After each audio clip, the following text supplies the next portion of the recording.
بسم اللہ الرحمن الرحیم۔ حضرت سیدنا ابوبکر صدیق رضی اللہ تعالیٰ عنہ کے خالہ زاد بھائی حضرت مصطح رضی اللہ تعالیٰ عنہ تھے۔ آپ بہت غریب تھے۔ حضرت سیدنا ابوبکر صدیق رضی اللہ تعالیٰ ان کی خدمت کر دیتے تھے۔ ایک مرتبہ حضرت سیدنا مصطح رضی اللہ تعالیٰ عنہ نے آپ رضی اللہ تعالیٰ عنہ کو بہت بڑی تکلیف پہنچائی، بہت بڑا دکھ دیا۔ بشریت کے تقاضے کے تحت انسان کو ہوتا ہے کہ میں ایک شخص کی خدمت کر رہا ہوں، اس کی تکلیف کو دور کر رہا ہوں، لیکن اگر وہ شخص آگے سے کسی کو تکلیف پہنچائے، اس خدمت کرنے والوں کو تکلیف پہنچائے تو اس کو بہت بڑا دکھ پہنچتا ہے۔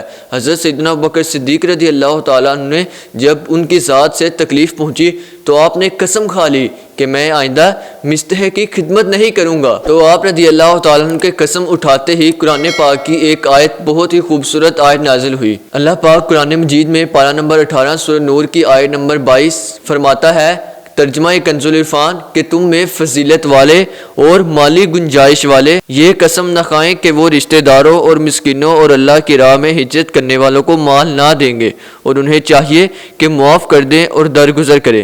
کیا تم اس بات کو پسند نہیں کرتے کہ اللہ تمہاری بخشش فرما دے، اور اللہ بخشنے والا مہربان ہے۔ صدیق اکبر رضی اللہ تعالیٰ عنہ نے جیسے ہی یہ آیت سنی تو انہوں نے فوراً ہی آپ صلی اللہ تعالیٰ علیہ وسلم کی بارگاہ میں عرض کی، یا رسول اللہ صلی اللہ تعالیٰ علیہ وسلم، میں نے ان کو معاف کر دیا اور میں پہلے کی طرح آئندہ بھی ان کی ویسے ہی خدمت کروں گا، جیسا میں پہلے ان کی خدمت کرتا تھا اب بھی میں ان کی خدمت کروں گا۔ تو آپ رضی اللہ تعالیٰ عنہ نے مدد جاری رکھی۔ اور تو اور پیارے آقا صلی اللہ تعالیٰ علیہ وسلم کی بہت ہی خوبصورت حدیث پاک بھی ہے کہ آپ صلی اللہ تعالیٰ علیہ وسلم نے ارشاد فرمایا، جو شخص بندوں پر رحم نہیں کرتا اس پر رحم نہیں کیا جاتا، جو لوگوں کو معاف نہیں کرتا اس کو معاف نہیں کیا جاتا۔ آپ دیکھیں کہ قرآن پاک میں بھی اللہ تبارک و تعالیٰ نے ارشاد فرمایا کہ لوگوں کو معاف کر دیا کرو، درگزر کر دیا کرو۔ یہ اتنا چھوٹا سا کام کہ لوگوں کو معاف کرنے سے، درگزر کرنے سے اللہ عز و جل تمہاری بخشش فرما دے گا، تمہیں معاف فرما دے گا،